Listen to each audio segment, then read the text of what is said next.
Happy Halloween, everyone. I'm Keegs, and today we're going to be talking about the MCU special Werewolf by Night. Now, I had no idea what to expect going into this because I knew very little about it, but after watching it, I can safely say that this was incredible, and I think it deserves an entire series dedicated around it. If you ever watched the 1930s, 40s horror films, then I think this is going to completely resonate with you because it gives you that good nostalgia. But even if you didn't watch those and you don't really like black and white, that's okay because this is shot in such high quality, even though I do think they put a little film grain over top of it, that it just looks great and the acting is really good. I actually love the black and white aesthetic of the show because it really made the Bloodstone pop, and as an artistic direction, I just think it looked great while also providing a very good amount of nostalgia. But basically, the plot is Ulysses Bloodstone was some ultimate monster hunter, but he has recently died, and now his very powerful monster hunting relic is up for grabs, which many hunters seem to want.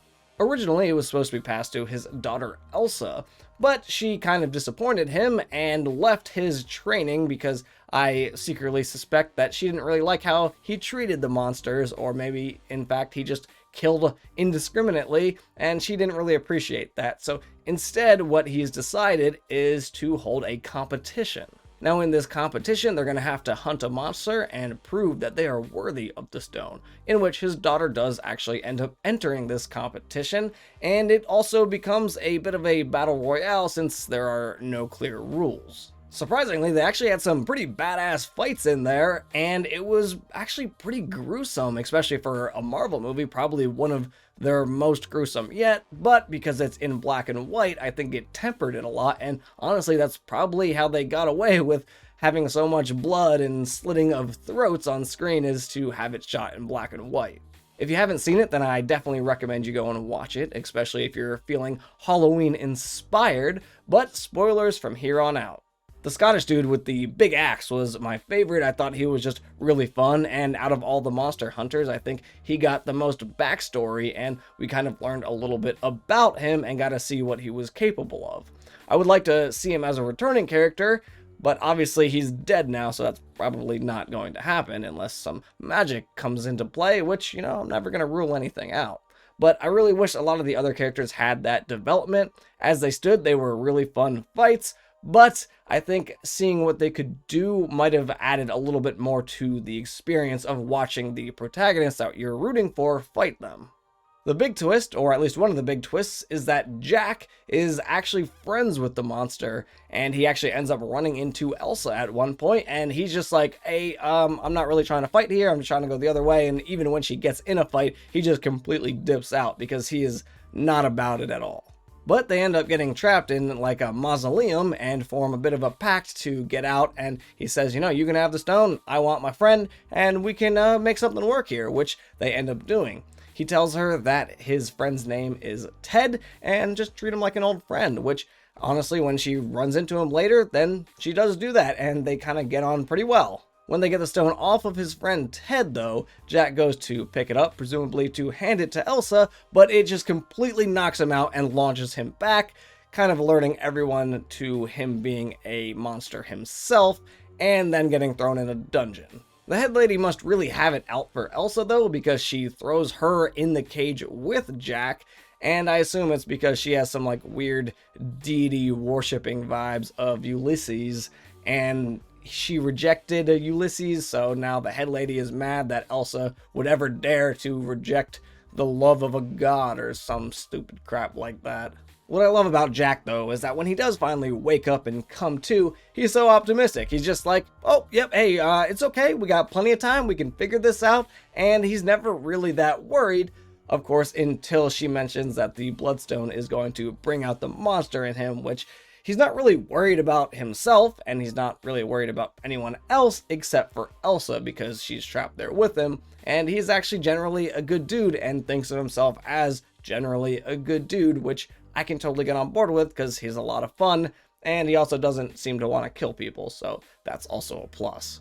Once he turned into a werewolf, though, I couldn't really tell how he got out of the cage.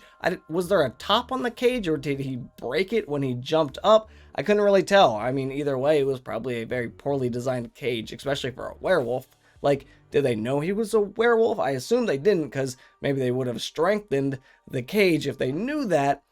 Maybe they don't even know what werewolves are in this universe. But either way, I think you don't turn a dude into a monster if you don't know what monster is going to come out of there. That seems like kind of a dumb decision, which obviously they all paid their lives for. But he ends up just tearing through everyone, and then he gets to Elsa, who actually has the Bloodstone on her at that point, but she doesn't use it against him and just kind of tries to hope that he's not going to hurt her, which I think speaks a lot to probably why she left her father in the first place, was because her first instinct isn't to immediately kill every monster that she sees. She wants to believe that there's good in them, I think. She did say that she was trained, though, just not by her father. So I'm wondering, who was she trained by? And I feel like that would make a really great thing to explore in a future series or a future special event.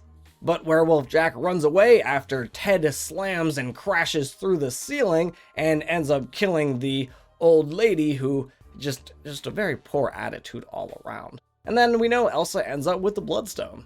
When Jack wakes up, though, they're kind of like camping out in a forest, and Ted's made him a cup of coffee. He asks if the girl's okay, which Ted says that, yeah, she's good, so he seems very relieved to hear that, and that's where the special pretty much ends.